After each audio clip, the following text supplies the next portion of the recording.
La manera de hacer es ser. LAOTC. El hombre no debe considerar tanto lo que hace, sino lo que es. SKHART. Cuanto menos es el individuo y cuanto menos expresa su vida, tanto más tiene y más enajenada es su vida. KARLMARX.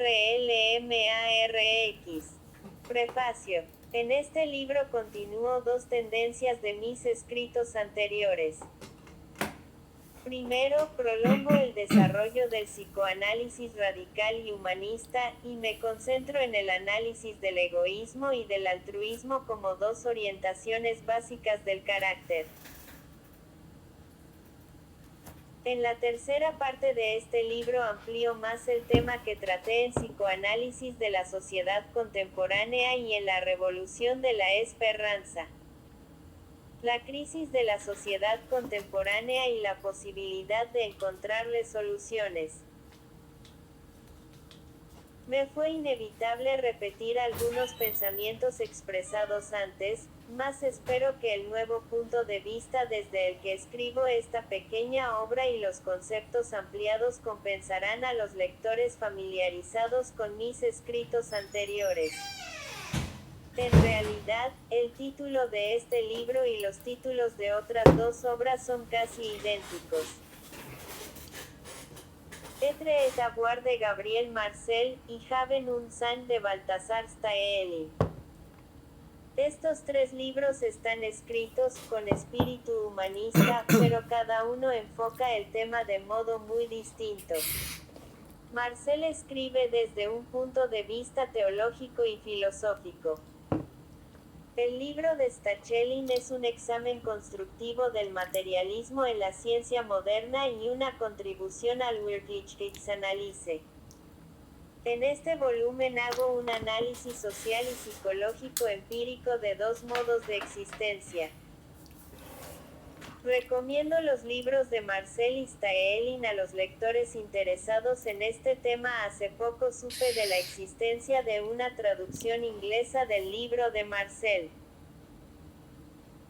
Pero yo había leído una excelente traducción inglesa preparada para mi uso particular por Beverly Hughes. La versión publicada es la que cito en la bibliografía. Para hacer más ameno este libro, he reducido las notas al mínimo, tanto en número como en tamaño. Algunas referencias a libros se hallan entre paréntesis en el texto, pero las referencias exactas se encuentran en la bibliografía. Deseo aclarar otro punto del estilo. El uso de las palabras hombre y él. Creo que evité todo el lenguaje orientado hacia el sexo masculino, y le agradezco a Marian Odomirok haberme convencido de que el uso del lenguaje en este aspecto es más importante de lo que yo creía. Solo en un punto no nos pusimos de acuerdo. En el enfoque al sexismo en el lenguaje en relación con la palabra hombre como término que designa a la especie Homo sapiens. El uso de hombre en este contexto, sin diferenciación de sexo, tiene una antigua tradición en el pensamiento humanista, y no creo que podamos prescindir de una palabra que define claramente a la especie humana. Esta dificultad no existe en el idioma alemán.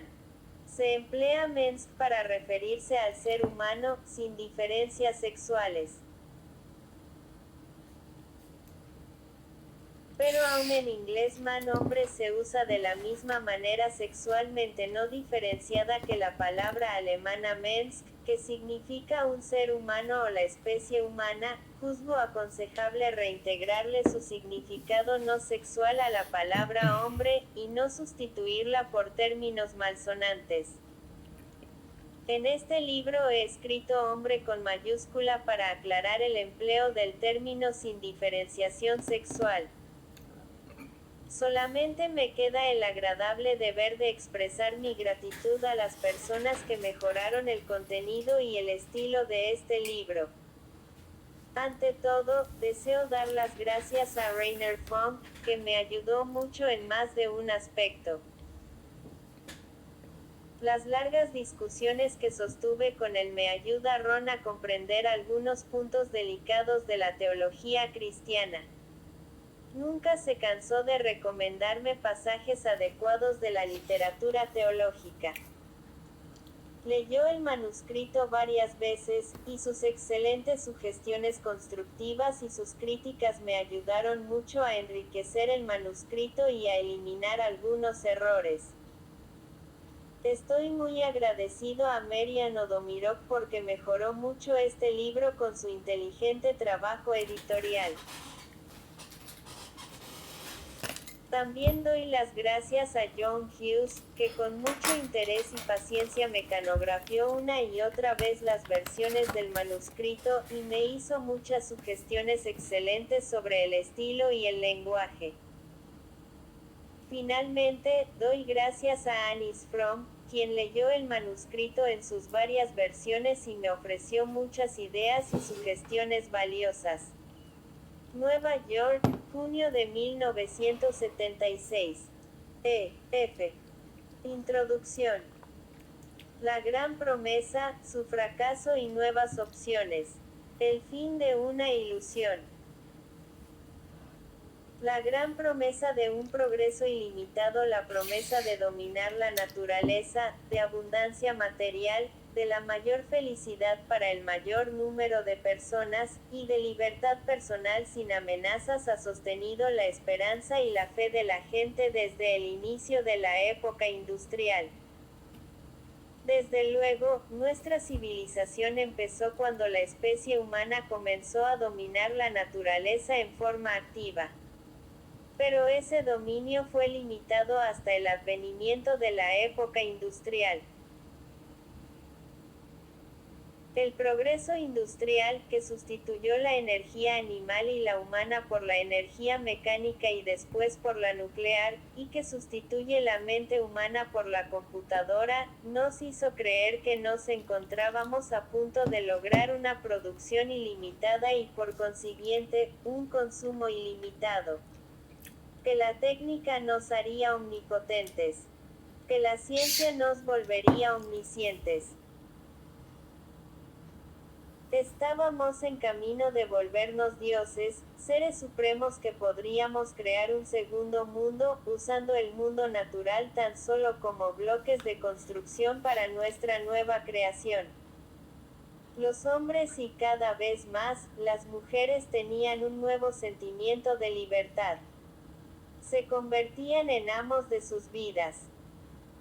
Las cadenas feudales habían sido rotas y el individuo podía hacer lo que deseara, libre de toda traba, o así lo creía la gente.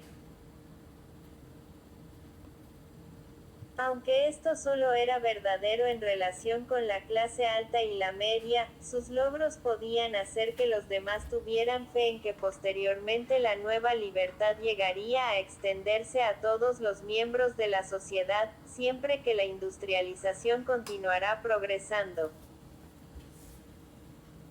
El socialismo y el comunismo rápidamente cambiaron, de movimientos cuya meta era una nueva sociedad y un nuevo hombre en movimientos cuyo ideal era ofrecer a todos una vida burguesa, una burguesía universalizada para los hombres y las mujeres del futuro. Se suponía que lograr riquezas y comodidades para todos se traduciría en una felicidad sin límites para todos.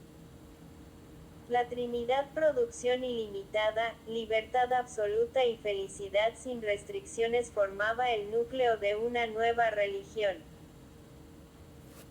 El progreso, y una nueva ciudad terrenal del progreso reemplazaría a la ciudad de Dios. No es extraño que esta nueva religión infundiera energías, vitalidad y esperanzas a sus creyentes. Lo grandioso de la gran promesa, los maravillosos logros materiales e intelectuales de la época industrial deben concebirse claramente para poder comprender el trauma que produce hoy día considerar su fracaso. La época industrial no ha podido cumplir su gran promesa, y cada vez más personas se dan cuenta de lo siguiente. Círculo relleno. La satisfacción ilimitada de los deseos no produce bienestar, no es el camino de la felicidad ni aun del placer máximo. Círculo relleno. El sueño de ser los amos independientes de nuestras vidas terminó cuando empezamos a comprender que todos éramos engranajes de una máquina burocrática, y que nuestros pensamientos, sentimientos y gustos los manipulaban el gobierno, los industriales y los medios de comunicación para las masas que ellos controlan. Círculo relleno. El progreso económico ha seguido limitado a las naciones ricas, y el abismo entre los países ricos y los pobres se agranda. Círculo relleno. El progreso técnico ha creado peligros ecológicos y de guerra nuclear. Ambos pueden terminar con la civilización, y quizás con toda la vida. Cuando fue a Oslo a recibir el Premio Nobel de la Paz 1952, Albert Schweitzer desafió al mundo a atreverse a enfrentar la situación. El hombre se ha convertido en un superhombre. Pero el superhombre con su poder sobrehumano no ha alcanzado el nivel de la razón sobrehumana. En la medida en que su poder aumente se convertirá cada vez más en un pobre hombre. Debe despertar nuestra conciencia el hecho de que todos nos volvemos más inhumanos a medida que nos convertimos en superhombres.